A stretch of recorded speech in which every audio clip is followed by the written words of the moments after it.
Bueno, buenas tardes a todas y a todos. Os damos la bienvenida a esta tercera sesión del curso de Economía de la Universidad del Barrio, que lleva como título Comunes urbanos frente a la ciudad-negocio.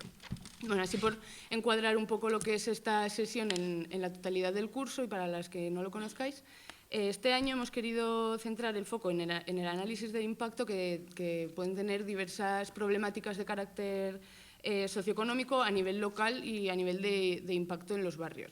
De ahí la importancia que tiene esta sesión en la que vamos a tratar la temática de los comunes urbanos. Entonces, como todas y todos sabemos, las ciudades son el punto neurálgico del capitalismo y son el sitio en el que se sitúan las sedes de los grandes bancos de inversión, de los fondos de inversión y de las grandes empresas transnacionales. Pero al mismo tiempo también son un campo de batalla y de experimentación en el que existen y se llevan a cabo diversas alternativas de carácter comunitario y de colectivización de bienes comunes. Entonces, para ello hoy tenemos aquí a tres ponentes que nos van a hablar de esta temática, cada uno en una línea un poco diferente, pero bueno, que los voy a presentar ahora mismo. En primer lugar, hará su intervención César Roa Llamazares.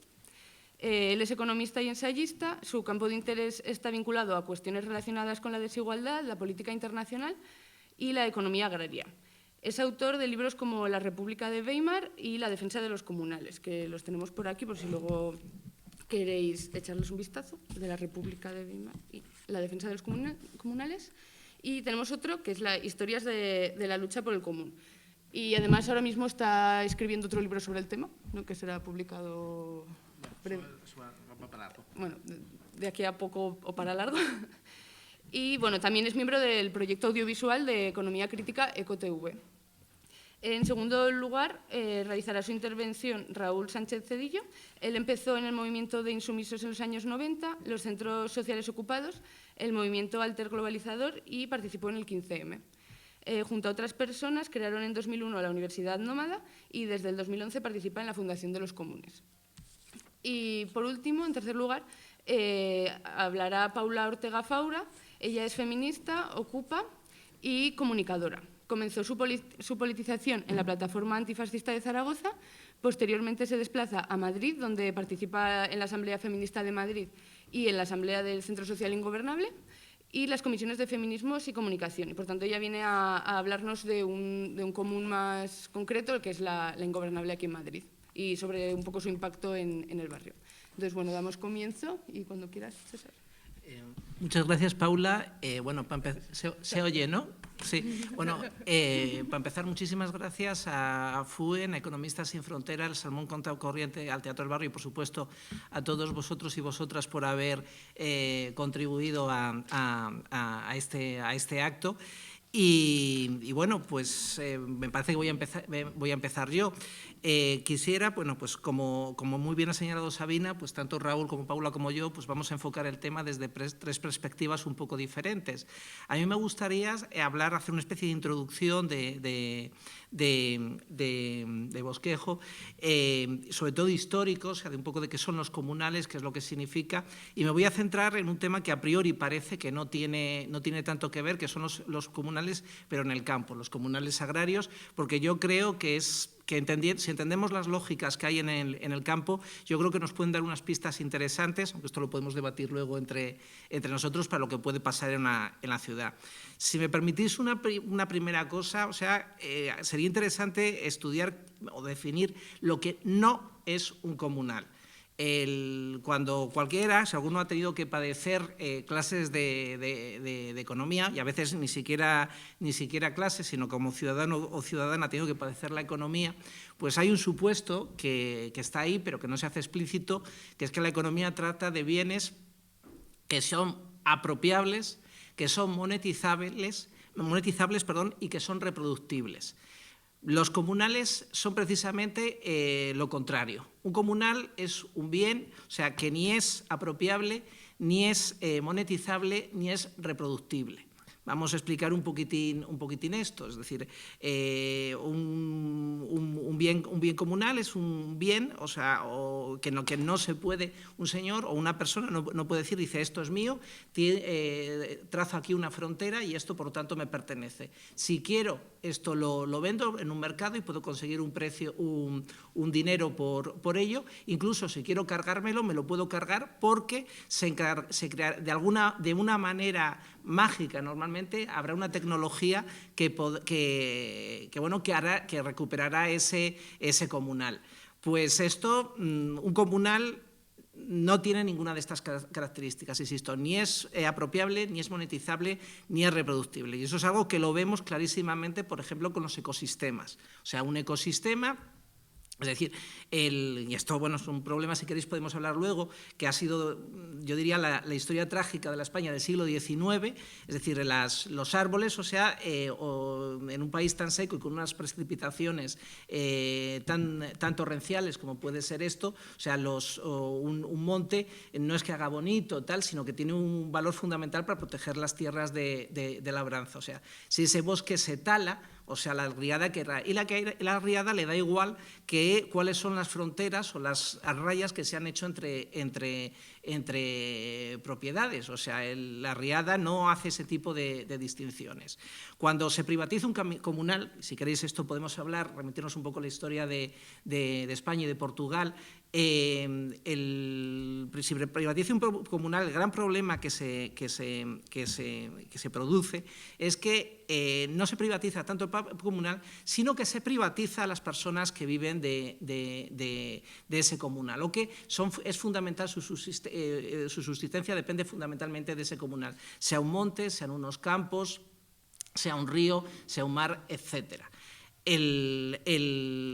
Normalmente la gente que vive en los campos, sobre todo la gente que trabajaba en lo que se llaman las agriculturas orgánicas, es decir, un tipo de agricultura en la que en última instancia la única fuente de energía era el sol, no las energías fósiles como no se da, pues saben perfectamente que hay ciertos bienes que no pueden quedar en manos de una persona, porque bueno, pues eso equivaldría a poner en peligro la vida de todos los habitantes.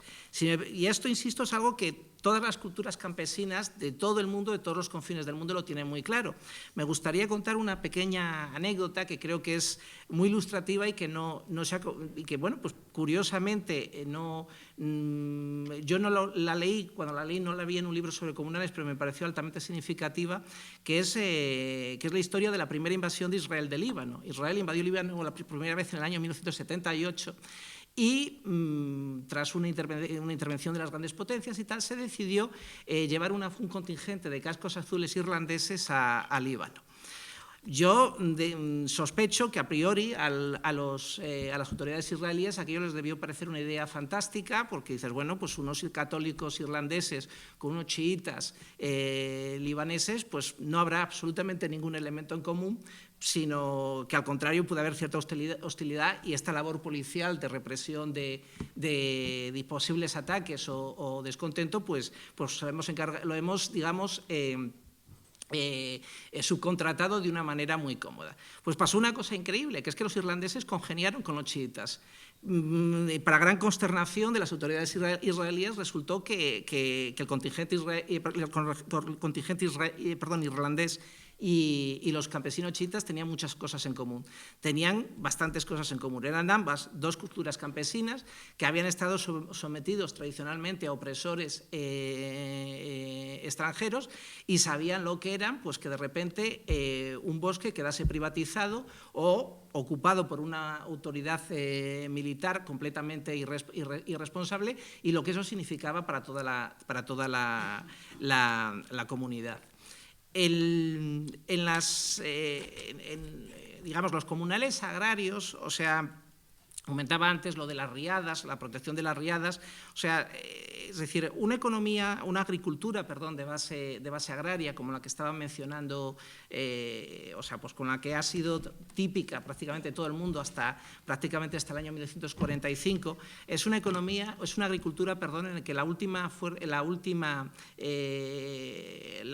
fuente de energía es el sol, es la energía solar.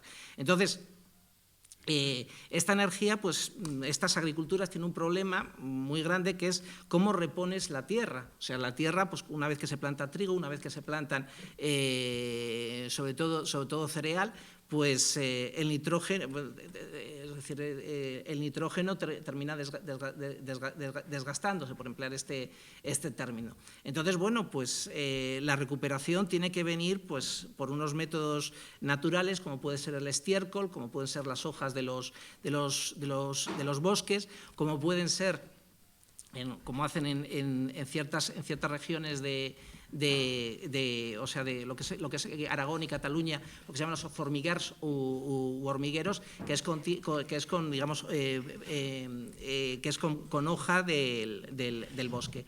Y esto es algo que insisto, o sea, que si se privatiza, o sea, se deja una serie de familias en una situación, no ya de penuria, sino sobre todo de autodependencia con respecto al dueño de estas propiedades. Normalmente, en todas las agriculturas campesinas hay unos sistemas de rotación de agriculturas campesinas de base orgánica, como comentaba antes, de rotación de cultivos y una serie de normas muy estrictas para toda la comunidad. Una de las falacias de la economía es que los comunales son unos terrenos en los que no tienen propietario, y que como no tienen propietario, por lo tanto, nadie manda allí, por lo tanto, digamos que se termina destruyendo la calidad del suelo o de la tierra en detrimento de todo el mundo. Pero mejor es normar un propietario que se encargue de gestionarlo y de monetizarlo y enajenarlo y hacer con ello lo que le dé la gana. El caso es que esto no es cierto, o sea, todas las culturas campesinas tienen unas normas muy estrictas sobre cómo se tienen que trabajar la tierra o cómo se tienen que hacer las cosas. Un sistema muy claro son las rotaciones de cultivos. Hay una palabra que ahora ha caído en desuso, pero que es fundamental para cualquiera que intente conocer lo que era la agricultura, yo diría, mediterránea, o sea, durante siglos, que es el término derrota de mieses. La derrota de mieses es un derecho que existían los pueblos de una vez segada la tierra, o sea, tenían derecho, o sea, el ganado a pastar en aquellas tierras que se había sembrado. Entonces, con sus deyecciones se conseguía abonar el terreno y y por una parte una situación en la que todo el mundo ganaba, o sea, se conseguía reponer los nutrientes de la zona que había sido cultivada, y por otra los habitantes más modestos o más pobres de la comunidad podían permitirse el lujo de tener normalmente unas ovejas o unos cerdos para su subsistencia. En la zona del Bierzo de León, que es la que conozco un poco, las normas, por ejemplo, de recogida de hojas del bosque estaban regidas de una manera muy estricta por las propias comunidades campesinas. En León el término que se utiliza es gamayo para referirse a los árboles las hojas que iban a ser alimento de las ovejas. Esto es un tema que luego podemos hablar, aunque bueno, nos llevará un poco lejos, que es a la hora, digamos, de la política forestal que se ha seguido en España, sobre todo a partir de la Guerra Civil. Ha sido un tipo de política que se ha hecho completamente en detrimento de las comunidades campesinas. O sea, las autoridades estatales han tenido una debilidad por eucaliptos, pinos de Monterrey o, digamos, un tipo de especie de árbol de hoja perenne cuya hoja, no sirve absolutamente para el ganado. Lo cual me lleva un tiempo, quería comentaros una cosa que puede parecer un poquitín irónica, pero yo creo que puede ser útil, de esta incomprensión, o sea, por las personas o las autoridades estatales que presuntamente protegen, digamos, al campo y a los modos de vida campesina. Hay un libro curiosísimo que tiene un título auténticamente maravilloso, que se llama Marqueses, políticos, funcionarios y pastores, una crónica de un siglo de desencuentros entre naturaleza y y agricultura en los picos de Europa. Bueno, pues es un libro que cuenta la historia del primer parque natural en España, que es el Parque de Picos de Europa, originalmente llamado Parque de Covadonga, y es un caso muy interesante de unas, vamos a ser blandos, o sea, de una cosa que podría haberse intentado hacer de otra manera. El autor de este parque, o el impulsor de la creación de Covadonga, como de los Picos de Europa, o de los Urrieles, como yo prefiero llamarlo, como parque natural, era un aristócrata asturiano que se llamaba Pedro Pidal, deportista, profundamente reaccionario, y entonces él creía que, bueno, pues que además tiene que ver un poco con lo que vamos a ver, que los montes, que eran muy bonitos y tal, eran para disfrute de las clases dirigentes de la población urbana, que fuese al parque natural, se oxigenase, ahí reforzase sus capacidades de liderazgo y, claro, crear una serie de hoteles especiales para tan selectos visitantes como debía tener el parque. El problema es que, bueno, entonces hay digamos, un panfleto turístico que se hizo en los años 50 en pleno franquismo, que me parece auténticamente maravilloso. O sea, la retórica no puede ser más inoportuna, diciendo, entonces describen el parque de Covadonga y tal, dicen, ay, porque aparece ahí el humo de la neblina que parece salida del incienso de una catedral. Entonces, bueno, pues típico de esta retórica inflada del franquismo, porque, bueno, y sobre todo de alguien que no ha pisado nunca un parque como un pastor. O sea, los parques de Covadonga, la falacia es que no habían estado ocupados. Durante 6.000 años habían estado ocupados por pastores que, si era tan bonito y estaba todo también cuidado, no era por el destino o la divina providencia, sino porque durante, insisto, 6.000 años una serie de pastores habían practicado la transhumancia en los picos de Europa. Por lo tanto, la niebla que tanto le gustaba que tanto comparaban al Botafumeiro en este panfletillo, pues bueno, pues claro, para un pastor no es algo positivo, no es algo bonito, no es algo bucólico, sino que es una tragedia, porque se te puede perder una oveja y bueno, pues no es una cosa por la que no tienes tanta admiración ni tanta simpatía. Entonces, el proyecto de los Picos de Europa, pues me parece un ejemplo de cómo un proyecto que en teoría estaba dispuesto a proteger un paisaje tal, pues se hizo en detrimento de la población que ahí estaba viviendo.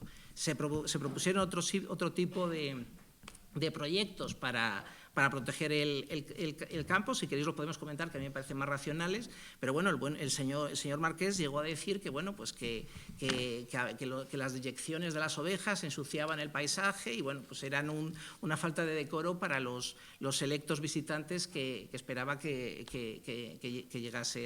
visitasen los picos de Europa. Pero claro, insisto, cuando tú tienes un paisaje agrario o un paisaje urbano, y aquí ya voy terminando, ese paisaje no lo ha creado ni la divina providencia ni lo han creado los propios vecinos, lo ha creado la propia gente que habita allí. O sea, los comunales, y con esto ya voy terminando, son una práctica. Hay un personaje al que yo admiro muchísimo, que yo creo que es el gran introductor de la economía comunal en España, que es Joaquín Costa. Y Joaquín Costa tiene una frase que a mí me parece auténticamente demoledora. Joaquín Costa, en Oligarquía y Caciquismo, dijo textualmente: las hoces solo deben servir para segar mieses, pero los que las manejan deben saber también que sirven para segar otras cosas, si además de segadores quieren ser ciudadanos. Entonces, bueno, pues yo creo que... Termino ya, pues sería interesante quedarnos con la idea de que los comunales son una práctica que hacen sus propios habitantes y que sus propios habitantes tienen que ser conscientes de que entre todos estamos contribuyendo a crear un comunal. Bueno, eso era todo. Muchas gracias.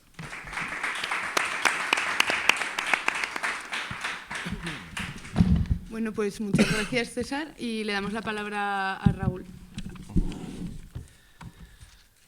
Muy bien, pues lo primero, gracias por la invitación a la Universidad del Barrio. No haya estado aquí hasta hoy. Lo creo que César ha hecho un contrapunto necesario sobre ese origen rural de los comunes, los commons, el procomún, la res communis, ¿no?, en el derecho romano, pero creo que la cuestión de hoy es justamente qué es eso de los comunes urbanos, ¿no? Es decir, cómo esa dimensión de uso, cuidado, esa dimensión de no enajenación, que es fundamental y por lo tanto que no es un bien, los comunes urbanos son bienes que tienen un valor de uso, no un valor de cambio, y por lo tanto están fuera de la valorización, cómo eso en los últimos tiempos se coloca como una alternativa o como una opción, digamos, frente a la completa mercantilización del espacio público, la completa financiarización y, por lo tanto, puesta en valor del suelo y la desaparición de la esfera pública, ¿no?, que es de lo que estamos hablando. Es decir, la ciudad como agora, la ciudad como polis, está compuesta fundamentalmente de eso, y la dimensión de completa apropiación privada y financiera de los espacios urbanos elimina eso. La cuestión tiene dos dimensiones fundamentales. Una, sin duda, es la jurídica normativa, pero hay otra que yo creo que, a mi modo de ver, es más iluminadora o permite ver mejor las contradicciones y las alternativas políticas, que es la dimensión económica. Como ha señalado César, la dimensión de valor de uso, de valor de reproducción, pero también fundamentalmente de autonomía frente al capital que tenían los comunes, es algo que también lo tenemos en la ciudad. Sí. Digamos, hay muchos, ¿no?, y más de reciente, pero Marx es uno de los grandes cronistas de esa historia, ¿no?, de los grandes cercamientos, de las enclosures en la Inglaterra rural, que fueron la condición necesaria para que se produjera algo nuevo, un sujeto nuevo, que es el llamado trabajador libre, ¿no?, el proletario. Es decir, alguien que no tiene más remedio que acudir al mercado de fuerza de trabajo para poder sobrevivir. ¿Por qué? Porque justamente los cercamientos, la batalla de los cercamientos, que es una batalla que dura prácticamente 9 siglos, ¿no?, en la Inglaterra, y en el caso del Estado español, pues se hace mucho más bestialmente, ¿no? Si me corrija César, que ha estudiado por la cuestión, es un producto liberal del llamado liberalismo español, la desamortización de Mendizábal, y prácticamente en siglo y medio se funden todas las tierras comunales. ¿Eso qué significa? Significa que justamente la capacidad de reproducción de una comunidad, la autonomía de las familias, la división del trabajo dentro de la propia familia, las cuestiones de género, etcétera, mutan radicalmente por el hecho de que la autonomía alimentaria, fundamentalmente, y de reproducción es eliminada con los cercamientos, ¿no? Y por lo tanto, este fenómeno de los cercamientos y su traslación a la ciudad es fundamental. Ahora bien, en el caso de la ciudad, y si queréis, ya que estamos en Madrid, de la metrópolis, porque digamos, no es lo mismo, por ejemplo, la existencia, César puede comentar más tarde, la existencia de una normativa de comunales, como sigue existiendo en Zamora, ¿no?, en Cataluña, de montes comunales, en algunos ayuntamientos donde hay concejo abierto, etcétera, que permiten la explotación de pastos y montes. No es lo mismo eso que eso pueda existir en una ciudad como Madrid, ¿no?, donde el suelo está sometido a otras reglas. Un elemento que introduce los cercamientos en la agricultura, y que yo creo que podemos trasladar perfectamente a la ciudad sin hacer metáforas, sino como extensión de una misma lógica del valor de cambio, o si queréis de la explotación del trabajo humano, es el fenómeno, digamos, señalado por los apologistas de la destrucción de los comunes, ¿no?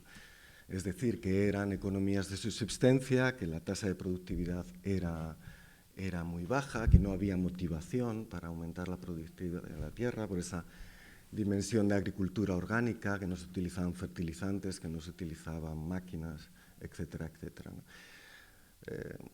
Con la conversión al capitalismo de la agricultura aparece una dimensión que para Marx es fundamental, que es la renta diferencial del suelo, ¿no?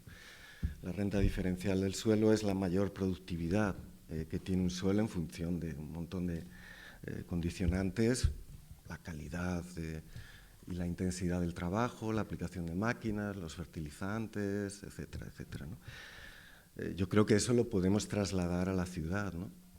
Digo, para iluminar esta cuestión de los comunes urbanos. ¿Por qué cuesta más el suelo aquí, o por ejemplo donde está la Ingobernable, que, no sé, que en Pitis incluso, o en, no sé, en un descampado? ¿Por qué cuesta más que en Seseña, donde hicieron una ciudad en una serie de barbechos y de tierras de labor, ¿no? Obviamente porque hay un elemento de renta diferencial, que es la propia ciudad.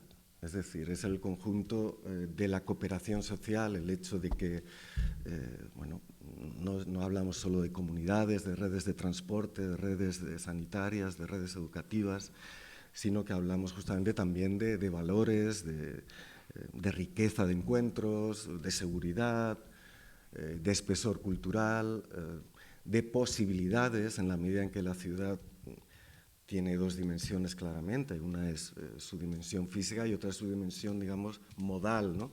La ciudad es un sitio donde te pueden pasar más cosas, ¿no? Que, por ejemplo, en un páramo en León, creo yo.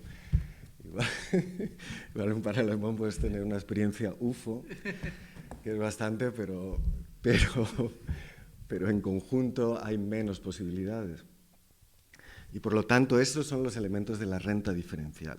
Y por lo tanto, cuando hablamos de comunes urbanos desde el punto de vista de, si queréis, de la crítica de la economía política del suelo, de la crítica de la economía política de la producción urbana, estamos hablando justamente de una dimensión que se opone y que es antagonista a la valorización del hecho mismo de la metrópoli como un gran nudo, o por así decirlo, como una gran red de redes de cooperación, como un conjunto de infraestructuras, de máquinas, de equipamientos, de elementos tanto materiales como inmateriales,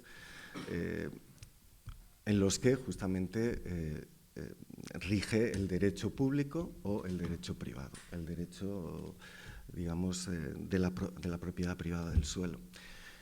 La dimensión de comunes urbanos aparece justamente como esa dimensión de afirmación de un valor de uso, ¿no? De un valor de uso que por cuestiones éticas, por cuestiones políticas, por cuestiones ecológicas, ¿no? De la propia ciudad.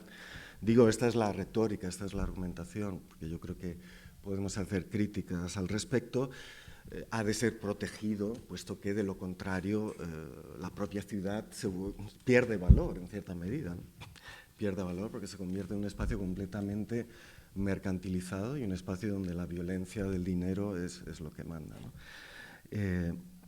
Y por lo tanto esos comunes urbanos han de ser protegidos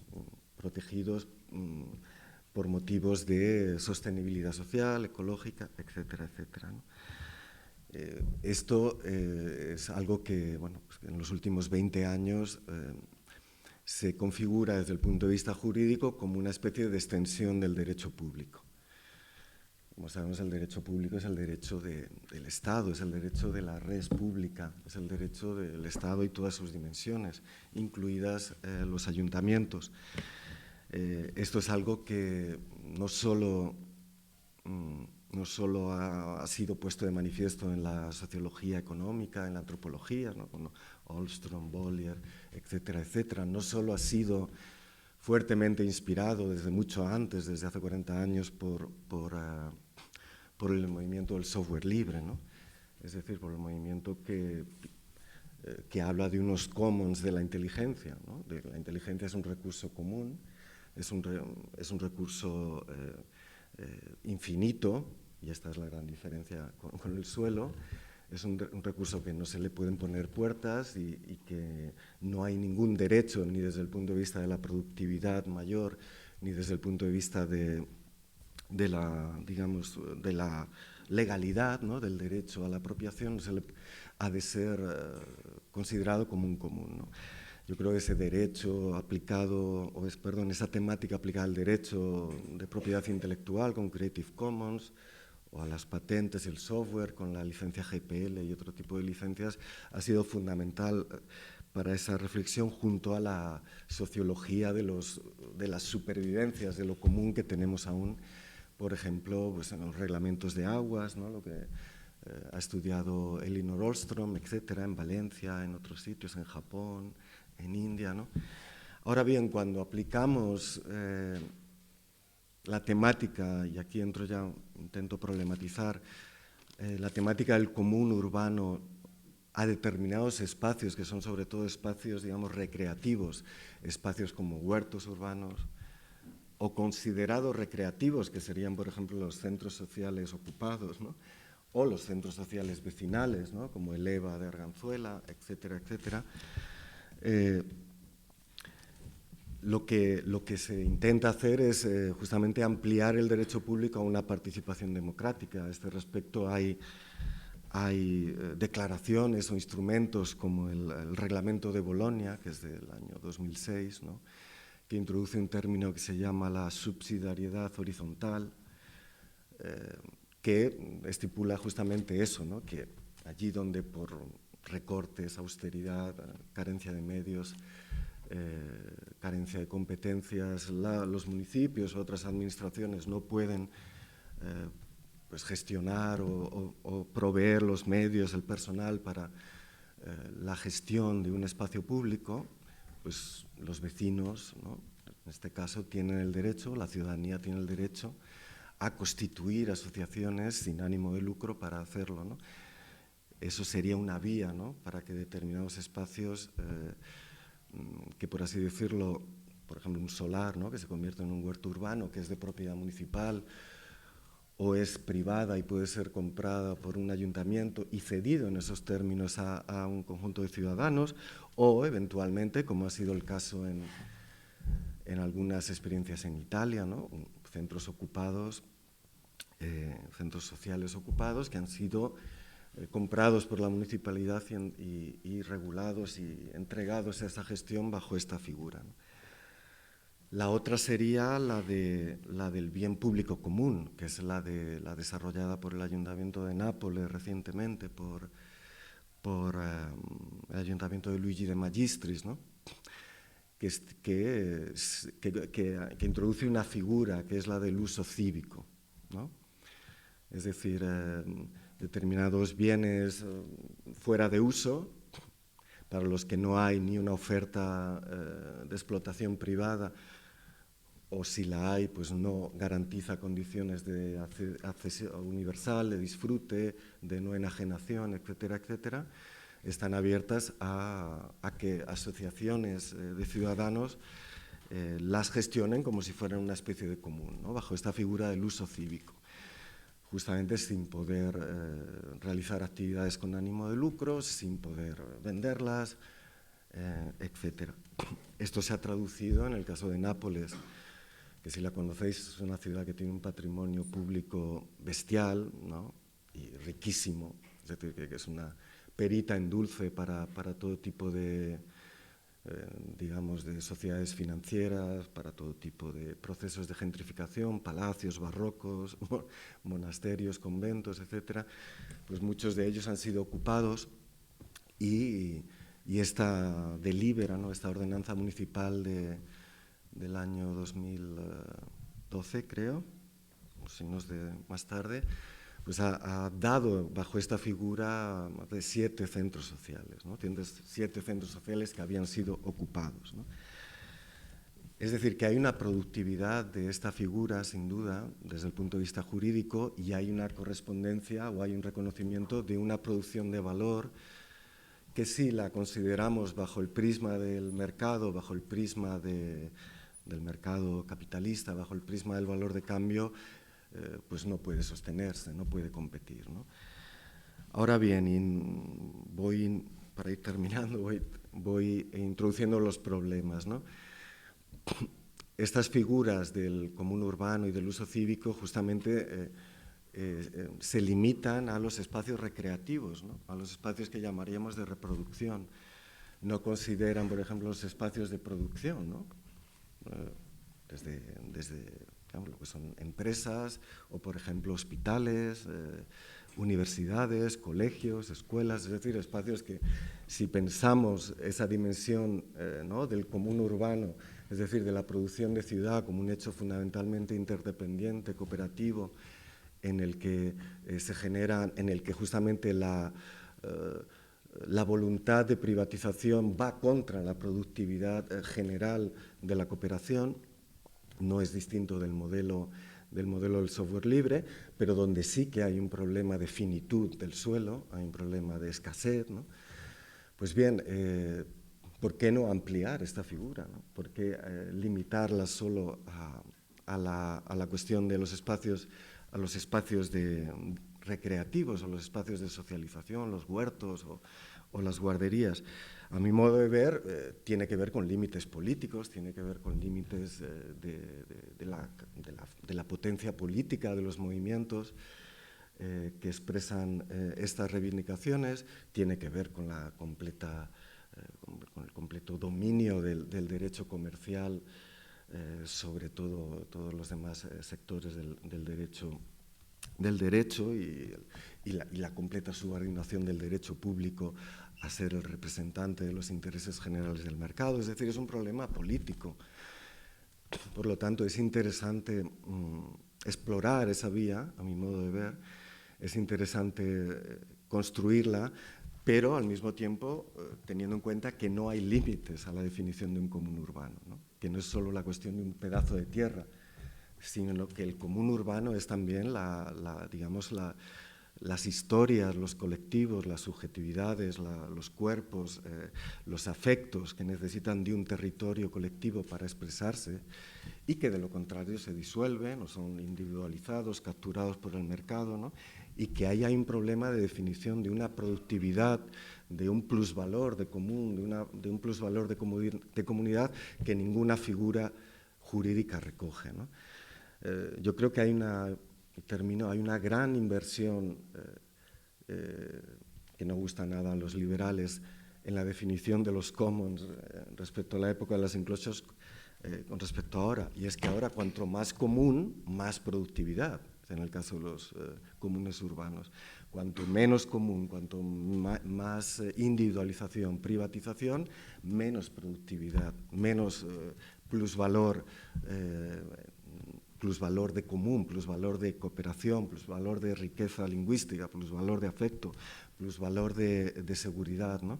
Y por lo tanto el problema no se plantea en términos de sí, la economía es necesaria, pero dejadnos estos pequeños espacios. No, el problema es que si las metrópolis han de ser un lugar donde la democracia, la cooperación, la invención de instituciones sea posible, el común tiene que estar en el centro, ¿no? En la producción y en la reproducción.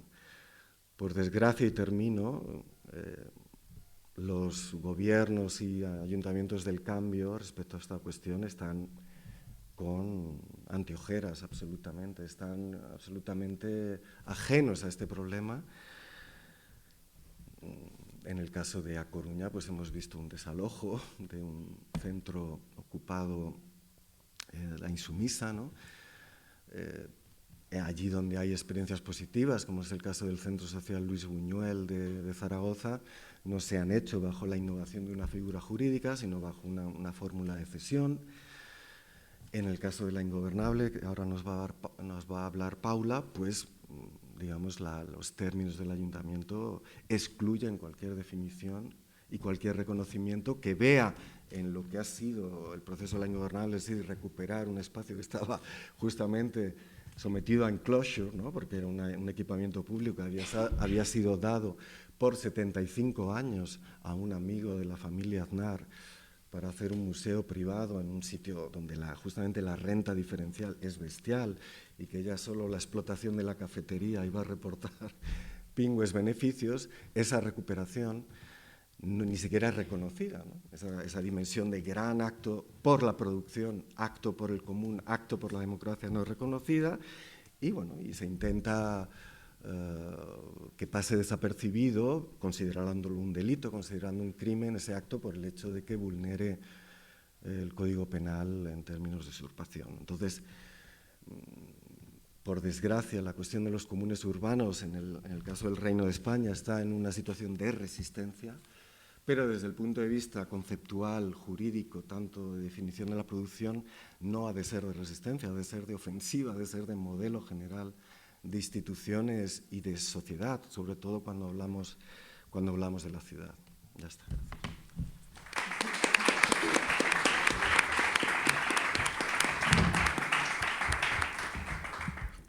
Nada, intentar no embalar. Yo soy Paula, muchas gracias primero por la invitación y luego pues deciros que participo de la Asamblea de la Ingobernable.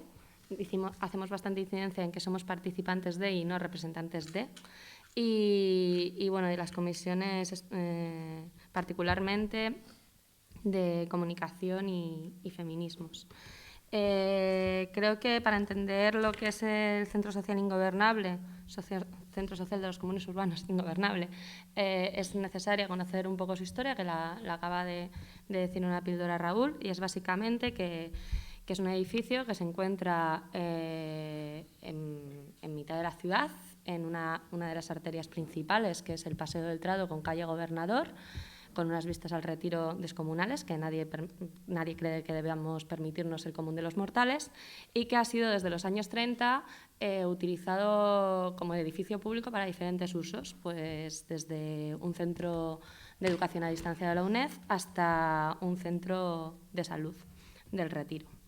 ¿Qué pasa? En 2012 se desocupa el edificio, en 2015 se hace una cesión, como bien ha dicho Raúl, una cesión meses antes, no recuerdo ahora mismo el mes, no sé si tú recuerdas, de las elecciones municipales, poco antes, que también creo que es importante políticamente destacarlo, una cesión a 75 años gratuita a un colega de la familia Aznar, que además se le vende a ambas, o sea, se le vende al arquitecto en una cena de familia. Todos estos elementos son importantes porque creo que está dentro de una deriva de saqueo y expolio de lo público, donde se genera una situación de licencia cuanto menos llamativa, por no decir fraudulenta, y cuyas obligaciones, según se establecen, son que es una licencia con un uso determinado que es para la construcción de un museo, que se plantea que en 12 meses, según se firma, tiene que tener una cesión que tiene que tener una serie de licencias o las licencias pertinentes para la construcción del mismo, y cuya revocación se permite en el caso de bien incumplimiento de los acuerdos dados, es decir, de no haber hecho las licencias, no haber construido, etcétera, o por no haber empezado la obra. Entonces, ¿qué pasa? Cuando el centro social se crea, o sea, cuando se ocupa el centro social el año pasado, estoy hablando que la cesión fue en 2015, habían pasado 12 meses, no se había notificado ni conseguido ninguna licencia para su uso, no se había hecho ningún tipo de obra para el establecimiento de ese museo, y además esa licencia, o sea, esa cesión podía ser perfectamente revocada, según tenemos entendido, sin indemnización alguna, por fruto de haber incumplido los acuerdos, y además porque esas indemnizaciones tendrían rango de si has hecho alguna obra o cambio en el edificio sujeto a el uso que iba a dotársele por esa cesión. Al Ingobernable, no sé si llegaron a entrar, o sea, no sé si ambas en algún momento pisó la Ingobernable, pero lo que está claro es que no se hizo ningún tipo de obra ni adecuación para el uso de ese edificio como que era un museo de ambas, que además, según el Colegio de Arquitectos, era todo menos interesante. Dicho esta situación, que creo que también es reseñable, la Ingobernable emitió un comunicado duro respecto a la indemnización de 1,4 millones de euros de los madrileños y madrileñas a este señor ambas. Por dos cuestiones. Por una, porque se les había pedido al ayuntamiento información sobre cómo se rompía esa cesión fraudulenta que no había estado en ningún momento en la agenda política hasta que se ocupa y incorpora, no, ¿cómo se dice? Se reutiliza el edificio, se devuelve a la ciudadanía. Y 2, porque estábamos totalmente en contra de que se utilizara ni un euro del dinero público en la indemnización de una cesión que ya de por sí era fraudulenta en la forma de darse y que luego no había cumplido con los órdenes dados en el documento de cesión. De eso, ahora hablo sobre la relación con la institución, pero me parece algo a reseñar de la historia del edificio. Como he dicho, 2012 el edificio se queda vacío, 2015 se cede a 75 años gratuitamente a Ambas. Ese edificio es de propiedad del ayuntamiento, cuyo cesionario, se dice, es el nuevo propietario, que es Ambas. Se ocupa el 6 de mayo de 2017.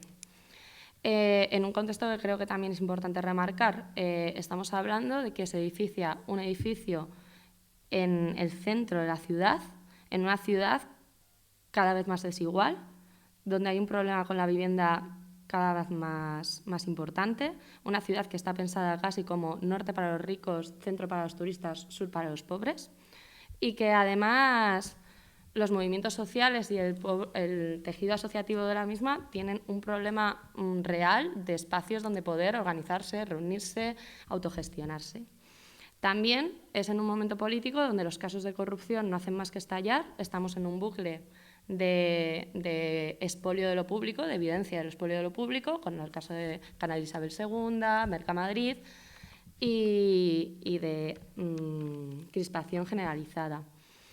¿Qué pasa cuando se ocupa la ingobernable? Pues que se produce una reapropiación de lo público, un espacio de cooperación radicalmente democrático y autogestionado. Voy por partes. Reapropiación de lo público, como bien decía Raúl, el hecho de conseguir, la conversión, la reapropiación de un espacio para el común y para las madrileñas y madrileños quiere decir que en esta vorágine de saqueo, de expolio de lo público, un centro social lo que hace es reutilizar, volver a entrar en un espacio desocupado, vacío, para devolvérselo al conjunto de personas que quieran utilizarlo. ¿Qué quiere decir desde la cooperación? En el centro social no se atiende a dinámicas de competencia, no se atiende a fines lucrativos, por lo tanto, todo lo que se produce dentro de las paredes de ese espacio es en base a la cooperación y el apoyo mutuo. Y la autogestión y que sea radicalmente democrático, pues que no solo existe un modelo de gobernanza abierto, transparente y donde cualquier persona que use, habita o quiera habitar el centro puede ser partícipe de absolutamente todas las decisiones, sino que además se hacen actas para ello, se tiene un modelo transparente con unos canales de comunicación apropiados para ello y que donde los objetivos y la forma de funcionar el centro se producen en base a unos proyectos, a un proceso asambleario sin mediación ninguna de intereses ajenos al propio centro, es decir, lo que es la autogestión. Todos estos elementos hacen que lo que es un espacio en desuso, que además estaba utilizado como mercancía, pasa a tener directamente un valor social totalmente genuino en comparación, y como bien ha dicho Raúl, con todo lo que estábamos hablando antes. A mí he leído justo hoy, preparándome una charla que la tenía por ahí, perdí esta cita. Cuando hablamos de comunes, como que a veces cuesta, ¿no?, el definir eso de qué es el común, tal. Me ha gustado mucho, que es el común es todo lo que es al mismo tiempo de una, de todas y de todas las demás.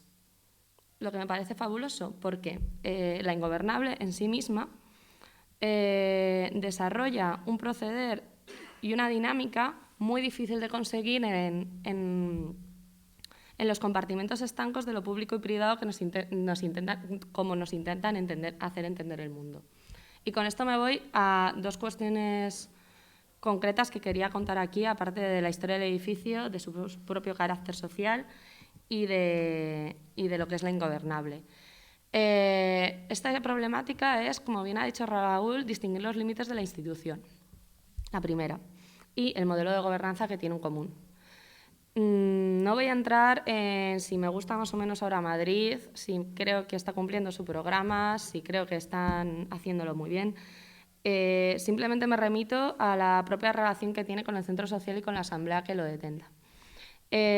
Cuando se produjo la ocupación, cuando hace un año y pico una serie de gente que eran además personas de movimientos sociales, de otros centros sociales, etcétera, deciden colectivamente entrar en el espacio de la Ingobernable y abrirlo para empezar desde ahí la dinámica que lleva a constituir el centro, se señala, o sea, lo que se establecen dos objetivos que además perduran. Una, que se sepa el modelo de saqueo que ha perdurado en Madrid y que ha expoliado lo público para dejarse en las manos privadas y que, por lo tanto, el ayuntamiento recuperara un bien que de per se era suyo. Y dos, que ese espacio fuera un laboratorio, un nuevo modelo de dotación, que tanto les gusta hablar de dotación y ahora voy con ello, donde la recuperación en sí misma tuviera que ver con las vecinas y vecinos entrando al mismo espacio, sin necesidad ni que nos tutelen, ni que nos representen, ni nada del estilo. ¿Qué quiero decir con esto? Que, uno, no nos podemos centrar en la falsa trampa de los discursos de queremos convertir X espacio, en este caso la Ingobernable, en una dotación pública. Perdonen, la dotación pública, o sea, la dotación social ya está en ello. O sea, simplemente entras por la puerta y verlo. Hay actividades gratuitas, hay ocio que no te lo podrías permitir, digo en el centro, pero posiblemente ahora mismo muy difícilmente en todo Madrid. Clases de boxeo gratuitas, yoga, español para personas migrantes o de aquí, inglés, etcétera, aparte de procesos de politización realmente genuinos. Y además, el miedo de un uso privativo del espacio, que es donde nos metemos, que en el modelo de gobernanza no puede ser simplemente un discurso que quieran repetir en detrimento de un proceso como el que se está derivando.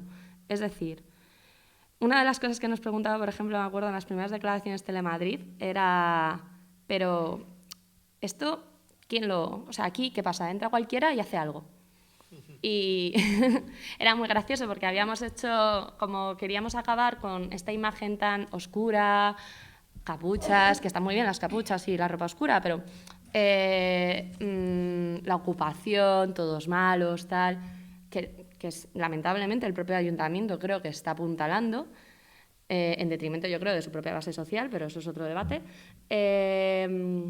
Frente a eso, pues lo que hicimos era una visita guiada por toda la Ingobernable con los medios de comunicación, todos. O sea, todos, estoy hablando de El Mundo, Telemadrid, a veces si quería, que no me acuerdo si vino, agencias. O sea, decidimos que estaba ya un poco bonica, o sea, que la Ingobernable no solo se entra o se ocupa o se están haciendo actividades, sino que es que hay comisiones y personas que se dedican a pintar paredes, limpiarlas, adecuar espacios.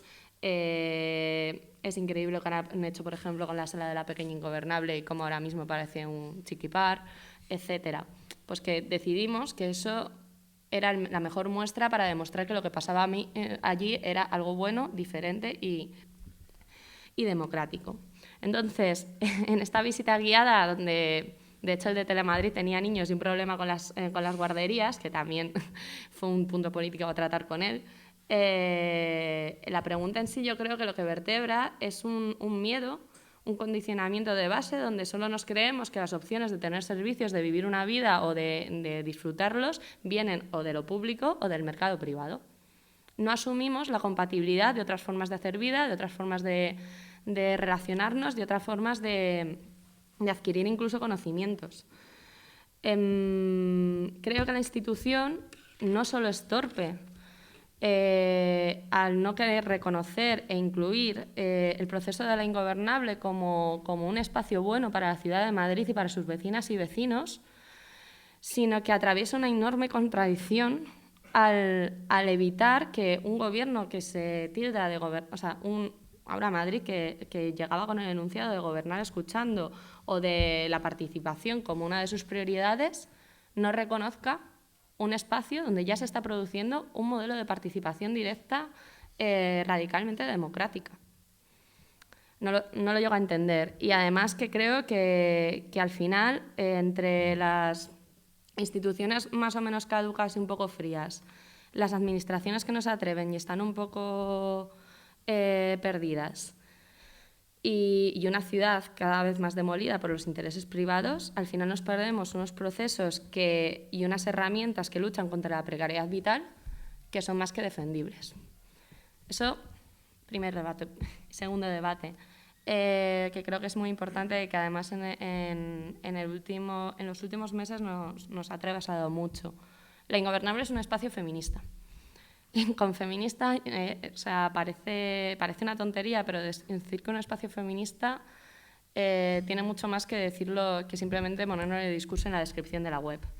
Los centros sociales son espacios privilegiados para politizar lo cotidiano, para politizar la vida, y son espacios de pedagogía política alucinante. Lo que pasa en la Ingobernable es que estamos atravesados, como el resto de la sociedad, por dinámicas machistas de poder, complicaciones que son difíciles de gestionar y de contrarrestar.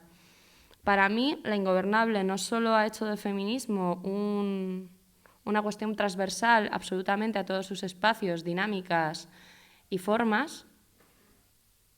No sé si poner ejemplos concretos como, bueno, pues que nos hemos agobiado desde contar los minutos de turnos de palabras en las asambleas hasta cómo conseguir que fuera un espacio seguro, libre de agresiones machistas, por lo tanto construyendo unos protocolos de actuación directa para ello, porque no todo el mundo sabe cómo gestionar en directo y en vivo una agresión machista o algo parecido, y luego donde haya afectividades sanas, seguras y feministas. Todo esto a mí me parece reseñable porque en un momento donde se ha producido, gracias a todo, una explosión de lo que es el feminismo, donde se ha convertido,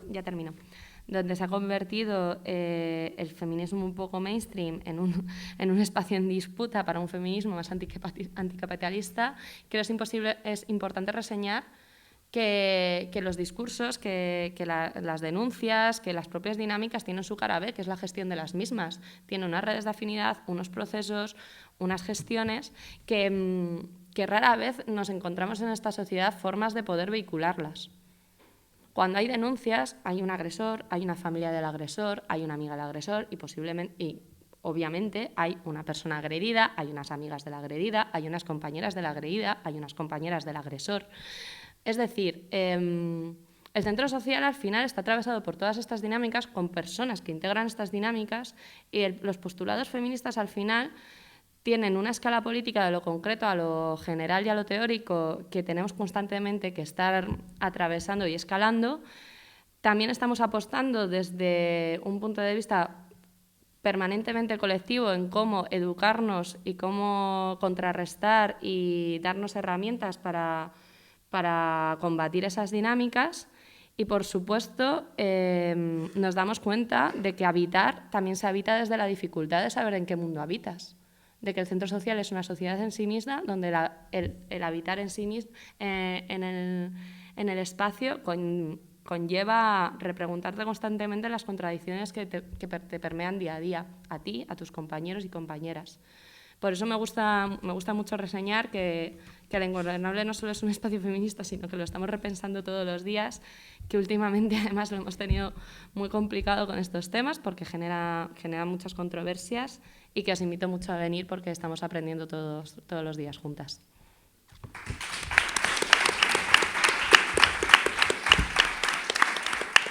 Bueno, pues muchas gracias a ti también, Paula. Y ahora damos paso al turno de intervenciones y preguntas. Entonces, si queréis intervenir o preguntar algo a las tres ponentes, mi compañero Mario os pasa el micro. Levantáis la mano y ya él os lo pasa. Hola, buenas tardes. Es una pregunta, yo creo que un poco la podéis comentar un poco los tres. Raúl, eres el que más explícitamente has hablado, aunque tú también, Paula, de cómo el derecho privado se ha encargado de una cosa y al final el público es el que, realmente ha seguido ese estilo mercantilista de alguna manera, que se ocupa de los intereses del mercado. Y la gestión pública al final es la gestión de presupuesto y el déficit, como todos sabéis. Pero quería preguntar, has hablado, Raúl, de esas experiencias en Nápoles, y también de cara a pensar en cómo mejorar en Madrid, y en la Ingobernable y todo esto, se me ocurre que aún, porque en León y en el ámbito agrario lo veo más claro, como el derecho que no es ni público ni privado de los comunales ya es originario. El problema que habéis planteado también es cómo lo hacemos en la ciudad, donde no viene directamente de un territorio y del que surgen unas prácticas y unas costumbres pues, ancestrales. Aquí tenemos como que imponerlo con unas prácticas pues, bueno, y una imaginación que es en la que estáis trabajando y que hoy evidentemente os agradezco. Pero digo yo, ¿qué os parece y supongo que es lo que se debería intentar desde las prácticas municipalistas, qué os parecería la posible colaboración del derecho público, o sea, atraer el derecho público desde estas prácticas y cómo generar, bueno, no sé si en Milán, perdonen, otra vez me he confundido, es que he vivido en Milán, en Nápoles, si en Nápoles se hizo así, si realmente se generó una parte de derecho público que realmente ya, pues bueno, tenía más carácter de comunal al final. Hola, buenas tardes. Gracias por las 3 intervenciones. Me gustaría que habíais hablado de los comunes, de los bienes comunes y de algunas iniciativas de los ayuntamientos, a veces mal llamados del cambio, que valorarais la iniciativa de Barcelona, que nos ha puesto sobre la mesa, sobre entender los datos como bienes comunes, es decir, en tanto que son, al fin y al cabo, el medio de producción contemporáneo y es una iniciativa que se acaba de poner sobre la mesa, que valoraréis un poco también las oportunidades que tenía para, casi como efecto dominó o como palanca, para iniciar otro tipo de iniciativas urbanas o sobre los espacios públicos, etcétera. Gracias. Le podemos dar al revés, si queréis. Que no, solo por lo del derecho público, o sea, en el caso concreto, que luego ellos hablen de otras experiencias más generales, pero en el caso concreto del ingobernable, creemos que se podría haber, o sea, no hay una postura definida de la Asamblea, podría haber una colaboración. De hecho, parte del posicionamiento político de la Asamblea del Ingobernable es reclamar una reunión pública y formal en el Ayuntamiento, no tanto solo por una cuestión de negociación, sino por una cuestión de reconocimiento del espacio. Entonces, experimentos como Nápoles y otras formas de adaptar, porque el propio ayuntamiento lo decía, la institución suele ir por detrás de lo que reclama y lo que viene a hacer la ciudadanía. Entonces, ese enunciado, que vuelvo a decir, más allá del discurso, tiene unas derivas concretas que se están produciendo ya, sería posible si se da una batalla política. Yo es que todo lo centro en el tema de la voluntad política. Creo que no es una cuestión de derecho, no es una cuestión de judicializar el conflicto, como yo creo que está haciendo el Ayuntamiento de Madrid al intentar tirar por el derecho administrativo y romper por ahí con la ingobernable, sino una cuestión de voluntad política de cómo queremos construir otro tipo de ciudad y espacios. Sí, sobre lo de Nápoles hay que marcarlo digamos, en el hecho de que los llamados, ¿no?, centri sociali occupati son una institución en Italia que tiene pues, más de 40, 50 años, ¿no? En ese sentido, ¿cómo decirlo? Si queréis, el precariado metropolitano, ¿no?, que en la sociología y en el debate público, pues aquí es una cuestión de los 90 o los 2000, es algo que con la crisis de los 70, la crisis del petróleo, pues ya en las ciudades italianas, en el movimiento genéricamente autónomo italiano, pues se expresa con la ocupación de inmuebles para, básicamente en aquellos momentos, digamos, tener experiencias fuera del sistema de la familia, fuera del sistema del trabajo o fuera de la oferta privada de socialidad, ¿no? Pero obviamente son lugares de reproducción política, son explícitamente políticos, ¿no? En el caso de Nápoles, digamos que hay que decir que son una institución, pero están en un cierto declive. Yo creo que por múltiples razones que no deberíamos entrar ahora.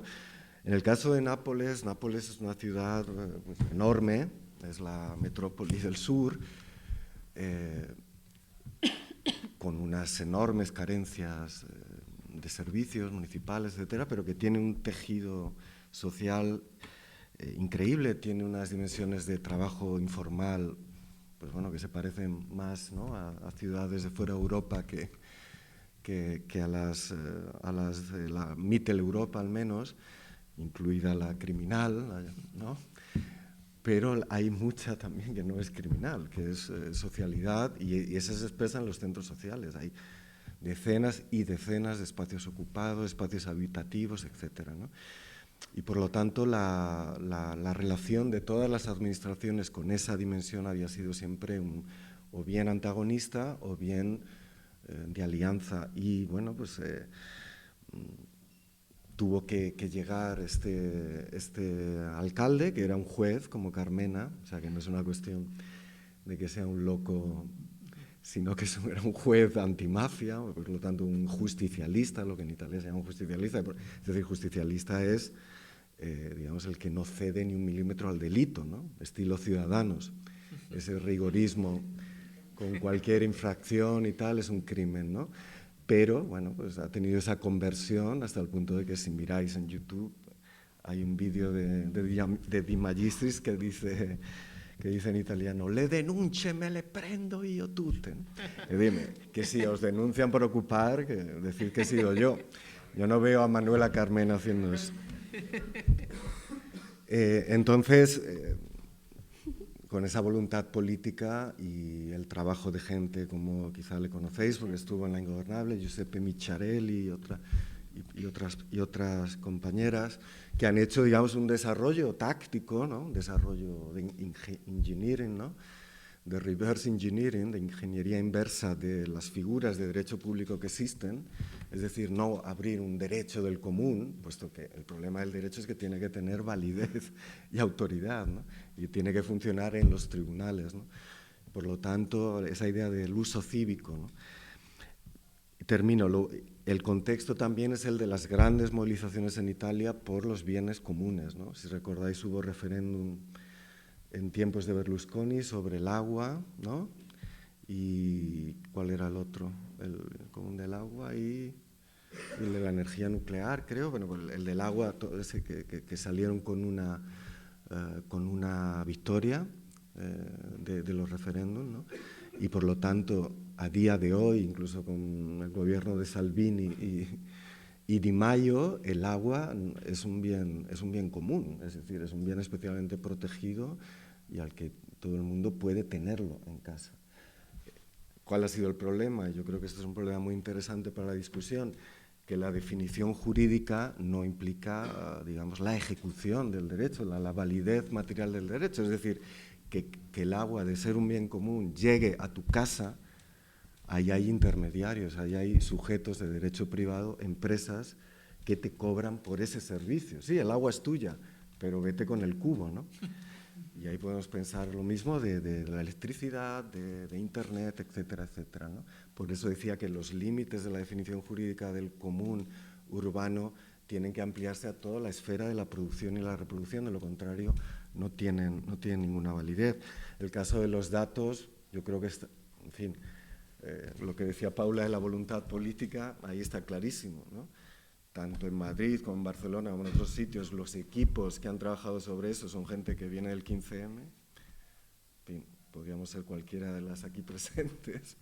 Bueno, si hubiéramos decidido emprender esa empresa política, pero en el caso de Madrid es el contrapunto, ha vendido la gestión de esos datos a Google, o sea que ahora mismo, pese a que los datos son de dominio público, es decir, dominio público significa, bueno, pues como el Quijote, quien te los va a... Google tiene pleno derecho para tratarlos, usarlos para crear productos, para sacar valor a sus productos y sobre todo para que dependamos aún más de Google para todo. Es decir, porque puesto que no vas a ir a la web del ayuntamiento, sino que vas a ir a Google, a tu smartphone, que te va a decir digamos, pues eso, cuál es el presupuesto del ayuntamiento para guarderías, porque va a usar esos datos, ¿no? El caso de Barcelona, digamos, es el contrapunto y en eso es muy positivo.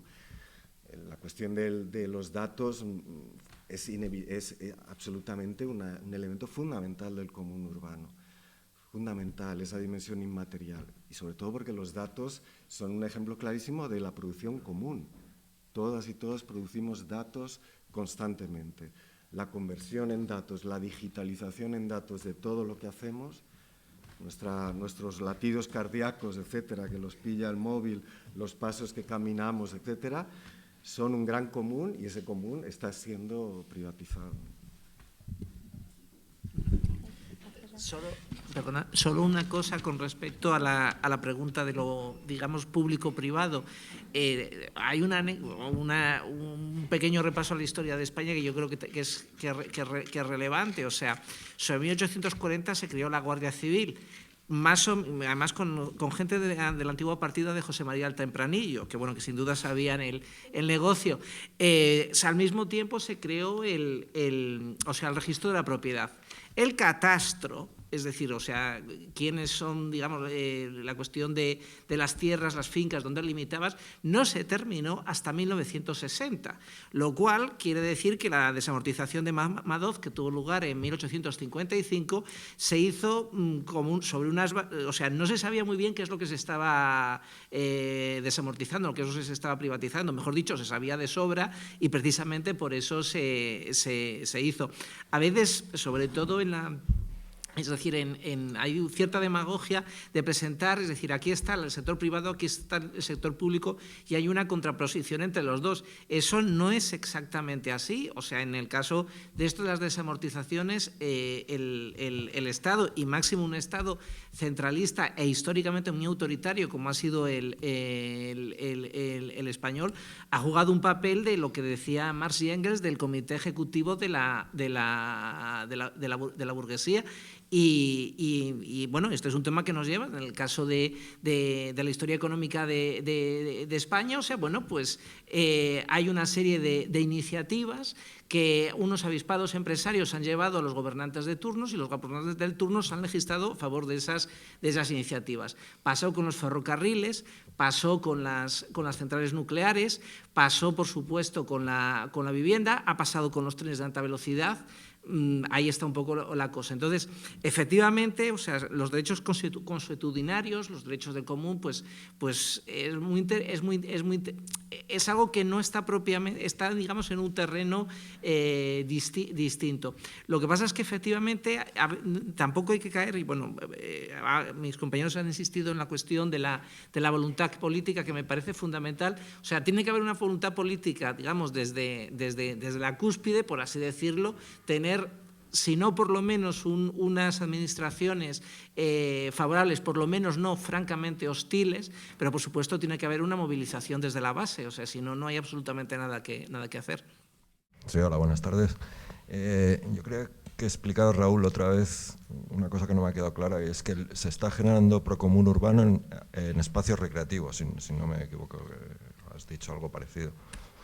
Entonces, esto que lo explicaras un poco, porque yo creo que aunque se generen ahí, están exportándose al área social o al área política, ¿no? Por lo que explicaba también ella, de que se están haciendo prácticas feministas, ¿no? en este tipo de espacios, a que sería algo completamente novedoso en un espacio recreativo. En fin, por ahí. Hola, buenas tardes. Creo que ha sido Raúl quien ha dicho que como que no había que poner, o lo mejor sería no poner límites a lo común. Yo pienso en una ciudad, en el derecho a la ciudad, del que siempre hablaba Lefebvre y David Harvey. Entonces pienso en una ciudad en la que el compromiso de la sociedad, porque para llegar a tener derechos en la ciudad, como es la calidad de vida, como es la vida cotidiana, lo que también es necesario es un compromiso. Entonces tenemos que partir de un compromiso de la sociedad a partir de una información y una participación. Únicamente, bueno, a ver qué opinabais vosotros al respecto, porque yo ya pienso en el bien común, o sea, como es la ciudad en su conjunto. Y para ello, pues por ejemplo, o la seguridad que hay dentro de la ciudad, que también hablaba César. La seguridad probablemente se consigue más, como también decía Jane Jacobs, entre el conjunto de la gente que vive en un barrio, haciendo barrio, que con la policía, por ejemplo. Que ya con la policía, con programas de seguridad privados, o bueno, en este sistema. Solamente, bueno, pues os preguntaba qué pensáis vosotros al respecto. Gracias. Hola, buenas tardes. Yo quería saber un poco más respecto en el mundo rural, en el tema común, y en el tema de lo que es los ayuntamientos, el tema público, porque en los temas comunales, en el mundo rural, termina absorbiendo a través de los ayuntamientos el tema comunal. Entonces aquí en el mundo urbano tenemos la perspectiva diferente. Lo que tenemos que hacer es coger el tema público y autogestionarlo nosotros para nosotros dar ese servicio a los ciudadanos. Pero claro, es muy complicado hacerse con los espacios públicos de la administración pública. En el Lavapiés tenemos unos ejemplos, que es Tabacalera, que es el huerto, aquí es una plaza, y bueno, un poquito de otra manera, la Quimera. Yo pregunto, yo conozco la Gobernable, voy ahí, hago talleres, sé cómo funciona, y siempre me pregunto, la Ingobernable no se pone en contacto con esta gente que ha tenido la lucha de Tabacalera, que han sabido adjudicar y arrancar ese espacio de autogestión para ellos. ¿Qué es lo que le falta al Ingobernable para tener ese concepto como Tabacalera o como otro espacio público que arranque a la administración este objetivo? Gracias. Lo de recreativo, digamos que es ese, por un lado, el grado de concesión que ha habido en las experiencias, es decir, la retórica, ¿no? La retórica es que lo recreativo, pues bueno, es menos central, ¿no? Esa división ahora artificial entre producción y reproducción, ¿no? Y desde el punto de vista de la defensa de los espacios, pues bueno, la autogestión del ocio, la autogestión por ejemplo, esto es una plaza, ¿no? Nuestro tiempo libre o el tiempo del trabajo, pues van las familias o van los vecinos, hay un huerto, hay socialización, etcétera. Eso es producción, en realidad, ¿no? Es producción de ciudades, producción de subjetividad, producción de afectos, de todo lo que señalabas tú, de seguridad, de territorio, de valores. Ahora bien, desde el punto de vista de la argumentación de la retórica jurídica, parece que es un elemento que, como es recreativo, no añade valor. Y es falso, ¿no? Y por lo tanto, si consideramos que allí donde hay producción de valor, la lógica de comunes urbanos es o arcaica o molesta, porque está perjudicando a la estabilidad económica del país, pues estamos ahí arrinconados, ¿no? A lo que voy es que hay que abandonar esa retórica o esa narrativa de que es solo para espacios recreativos. No, es el conjunto de la ciudad o allí donde se produce el hecho urbano, como señalabas tú, el derecho a la ciudad, ¿no? Has citado a Harvey. Harvey dice una cosa, ¿no?, a raíz del 15M y de Occupy, etcétera, de la primavera árabe, que dice que es un común o cuándo se da un común. Pues cuando la acción colectiva de las personas o de los ciudadanos así lo decide y lo construye. Es decir, que la Puerta del Sol se convirtió en un común, mal que le pesara a Esperanza Aguirre o al sinvergüenza ese del Arturo Fernández y tal, que decía que estaba perdiendo mucho dinero, ¿no? Y el que estaba robando por otro lado, etcétera, ¿no? Es decir, es un problema de agencia, es un problema de constitución e institución del común. Sin institución del común y sin esa agencia estamos o bien en esa cuadrícula de lo recreativo o bien en algo perfectamente respetable, pero digamos resistencial, que sería la salvaguarda de viejas, ¿no? Por ejemplo, podríamos decir, ¿por qué no se hizo en su momento la Casa de Campo, que sabéis que era, ¿no?, de la Casa Real, y fue el ayuntamiento republicano el que lo hizo de un parque público? Pero podía haber hecho un comunal, porque en fin, aquello era tocampo, ¿no? Y no se hizo, ¿no? Pero la figura jurídica existe y la capacidad de construir, obviamente en los parques es fundamental, pero también en inmuebles, esa idea de un común urbano, de un comunal enajenable, que tiene unas reglas abstractas y, como ha dicho Paula en La Ingobernable, cualquiera que vaya, el colectivo de estos sitios puede cambiar de 6 meses a 6 meses, pero las reglas y la experiencia, el blog, el log, ¿no? La bitácora de lo que haya sucedido permanece, ¿no? Y esa es la figura, y la podemos ampliar a toda la ciudad, ¿no? Sobre el tema del derecho a la ciudad, pues yo creo, eso, sin apostillar nada más que espacios como el ingobernable o como la recuperación de un espacio para la crianza o de un huerto urbano, etcétera, son reivindicaciones y reflejos de disputar otra forma de entender la ciudad y de reclamar tu derecho a ella. Creo que siempre van aparejados de una responsabilidad. O sea, lo que decías tú es que yo no me he metido en ningún espacio donde la gente que la habita no sea responsable con él mismo. De hecho, yo lo soy más que con mi propia casa, creo. Entonces, creo que... Es que, no tú, pero he escuchado detrás a mi padre diciéndome, claro, si es que la gente en cuanto le dejas destroza extintores, rompe los libros. Bueno, hay una pedagogía a hacer, no te voy a mentir. O sea, nosotras tenemos aquí una labor pedagógica a veces en el espacio de implicación y de cuidado del mismo que toca, pero creo que cada vez que señalas y recuperas un espacio para disfrutarlo tú colectivamente con tu gente, lo estás haciendo ya con una responsabilidad añadida de tiempo, de cuidados y efectos que te permite disputarlo, porque si no, no se haría. Y luego, sobre ingobernable, ¿por qué no como otros espacios? Solo decir que la precariedad en la que se encuentran los centros sociales o los espacios ocupados es una precariedad de modelo, de que ninguna cesión es igual que otra, o sea, según los orígenes, según las formas, no existe un modelo de tú reivindicas este espacio y lo recuperas para el uso común y por lo tanto se abre este proceso para ver cómo normalizamos la situación, ¿no? Hay una negociación donde según los orígenes, por ejemplo, en el caso de la tabacalera, yo, a lo mejor luego más el chascarrillo lo cuentan otros porque no era de mi generación, pero era un experimento vehiculado a través del Ministerio de Cultura, si no me equivoco, donde desde el principio se planteó como una cogestión. Digamos que de hecho alteraba esta situación de precariedad que suelen tener los espacios ocupados, ¿no? De, bueno, pues hacéis aquí.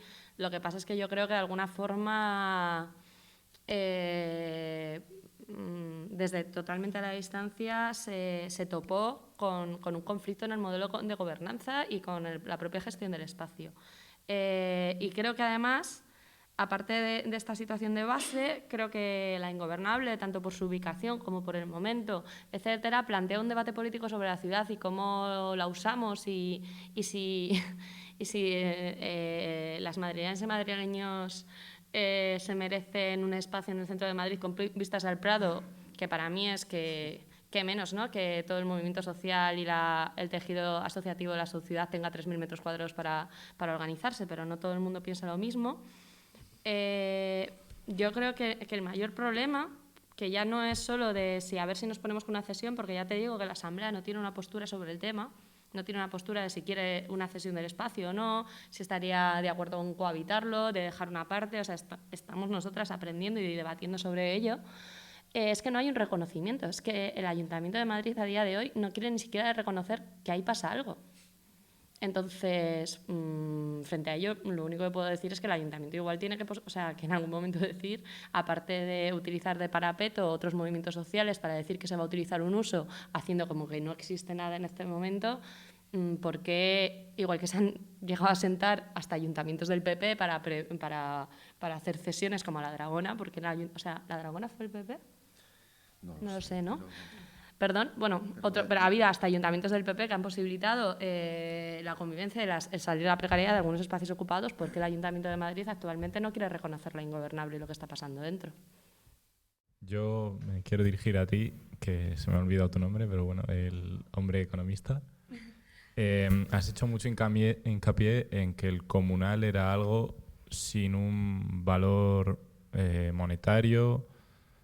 Bueno, y cuando lo has dicho, no sé por qué se me ha venido a la cabeza el aire, ¿no? Es algo que a eso me resulta prácticamente imposible cómo darle un valor, pero un monte, ya sea público o comunal, su aprovechamiento sí que tiene un valor. El aprovechamiento cinegético, micológico o maderero tiene un valor. Entonces, quería saber si el comunal también es una diferencia, digamos, en cuanto a la propiedad. Un monte público puede cederse su aprovechamiento maderero o cinegético a un coto de caza, como también ha pasado, bueno, pues bastante.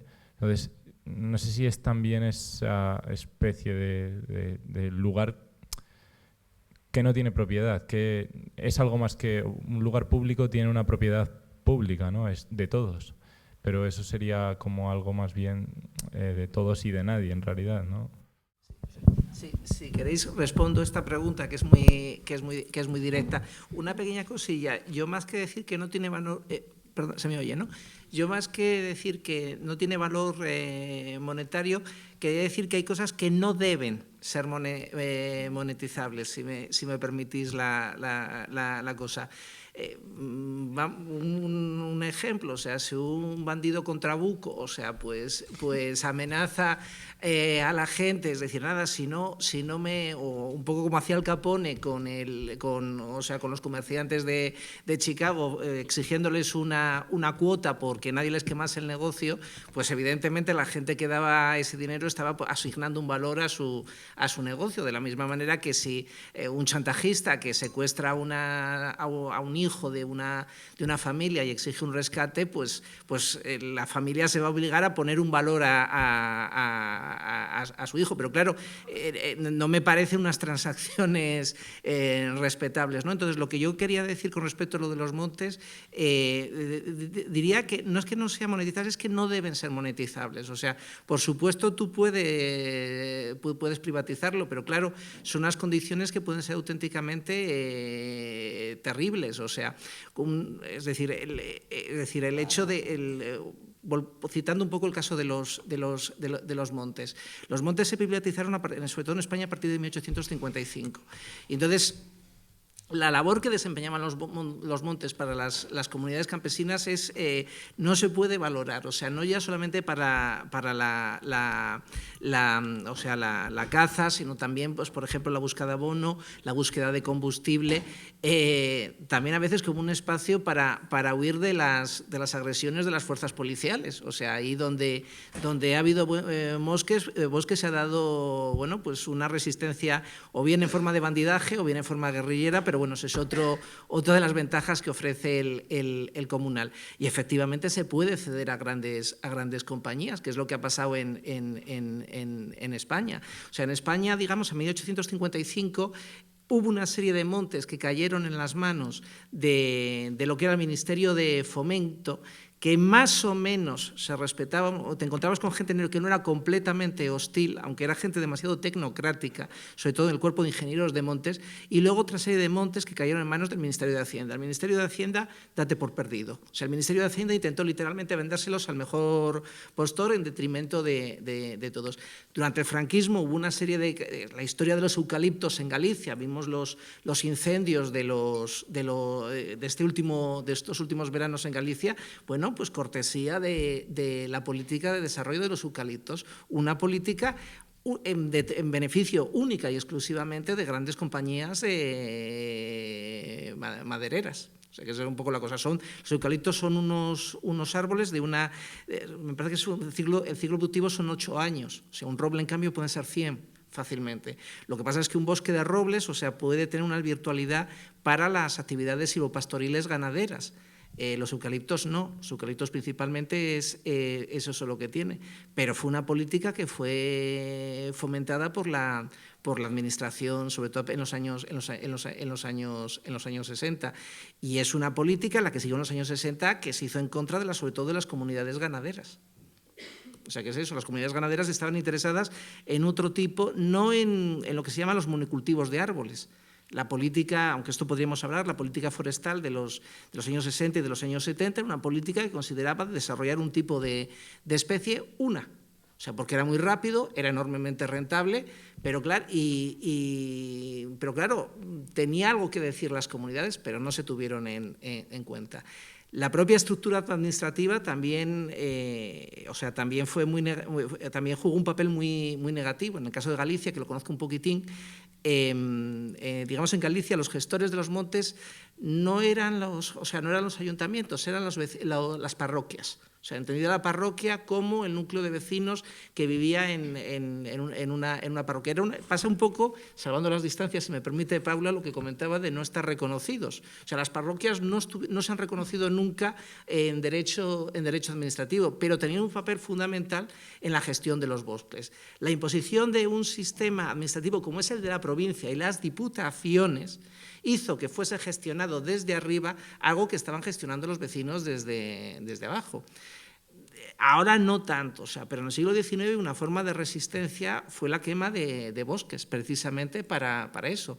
Vas a ponernos unas especies que a nosotros no nos interesa. Nosotros queremos boj, nosotros queremos bosques de hoja caduca, no queremos esto. Sí, también para la misma persona. ¿Y desde cuándo está establecido el actual DNI con el código de barras a modo de empresa? Pues ahí me pillas, sinceramente. Eso no, el DNI actual no lo sé. Eso, si me pueden, como bien del público de mis compañeros, que... ¿Tú quieres? Eso no lo puedo decir. Ya, lo he perdido, el DNI. Yo, respecto a lo del DNI, lo que tengo entendido es que deriva de los viajes transatlánticos, la migración en barco especialmente. Efectivamente, pues sí, es una manera de marcar a las personas un poco como al ganado, pero tengo entendido que deriva de los viajes en barco. Y si puedo hacer otra matización respecto a lo de los eucaliptos, bueno, que es que ha dado la casualidad, la verdad es que he venido aquí por accidente, pero ha dado la casualidad de que has empezado tú hablando de todo esto y yo soy estudiante de Ingeniería del Medio Natural. Entonces, como que todo este tema me ha sorprendido gratamente que hablaras de ello. Y lo que iba a decir es que también la dictadura lo que trajo fue la muerte de la gente joven, con lo cual los pastores en ese sentido pues se murieron. Y quería romper una lanza a favor en favor de los eucaliptos porque ecológicamente es un cultivo completamente adaptado y ha dado de comer también a gente, ha dado de comer a ancianos y ancianas que no hubieran podido salir con los animales a pastorear. Entonces, bueno, que todo tiene una vuelta de hoja. Me parece una Nunca mejor dicho. Sí, me parece una matización muy atinada. Lo que pasa es que, tal como se hizo en los años 60, no, o sea, la gran emigración del campo a las ciudades es de los años 50 a los años 60. Evidentemente, la migración del campo a la ciudad obedece a muchísimos motivos. Entre otras razones, que el campo español, o sea, en los años 50 era completamente inhóspito. Por una serie de situaciones.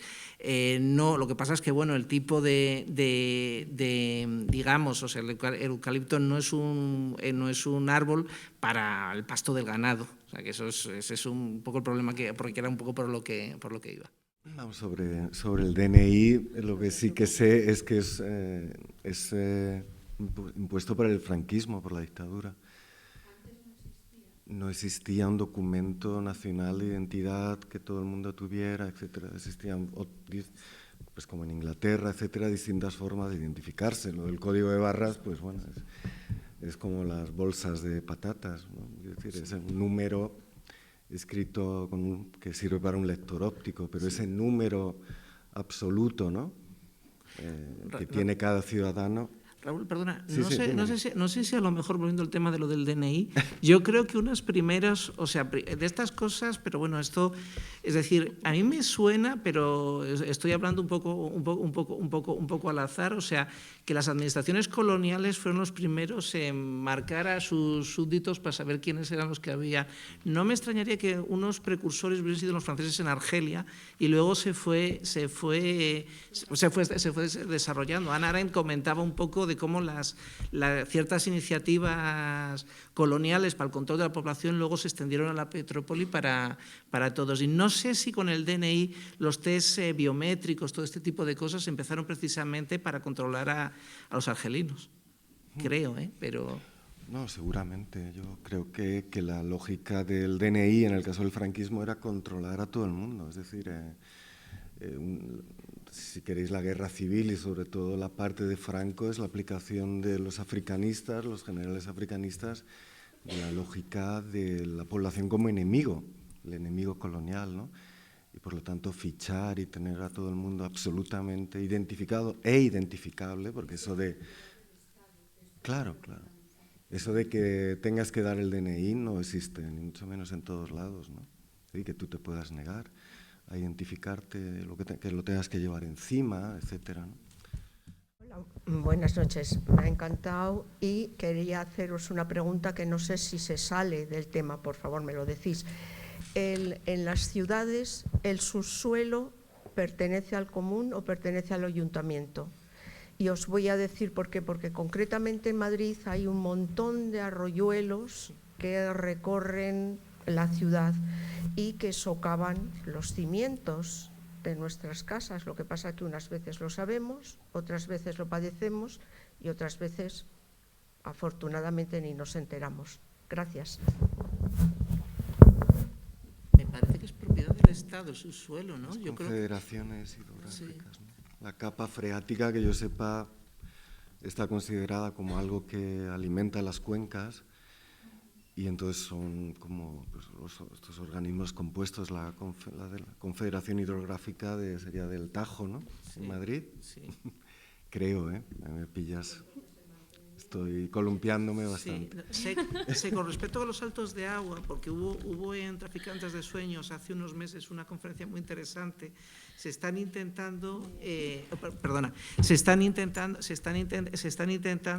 rehabilitar, o sea, por lo menos para hacerlos visitables, porque eso es una cosa que cayeron en desuso desde la construcción del canal, o sea, del canal de Isabel II, o sea, que no es exactamente un comunal, o sea, porque bueno, fue una obra pública, pero que bueno, también lo que comentaba Paula del saqueo de lo público es un caso clarísimo. Felizmente tenemos al señor, ¿cómo se llama esta sinvergüenza, no? A González en el Trullo, y entonces, sí, exactamente. Pero vamos, hubo la cosa, pero yo entiendo que la responsabilidad sería incluso de la Administración Central, ¿eh? Me parece, ¿eh? Nos has pillado toda la mesa, yo creo. Sí, es eso. Bueno, pues terminamos ya, si os parece. Y nada, solo dar las gracias a los tres ponentes por la labor tan importante que hacéis, sobre todo a ti, Paula, por el espacio de La Ingobernable como miembro, y a todas las personas que lo conforman por ese espacio tan bonito y necesario que es La Ingobernable. Y también, pues también muchas gracias a ti.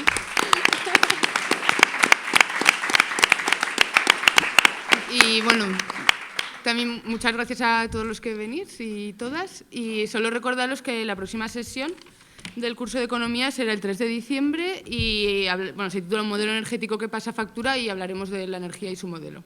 Vale, muchas gracias.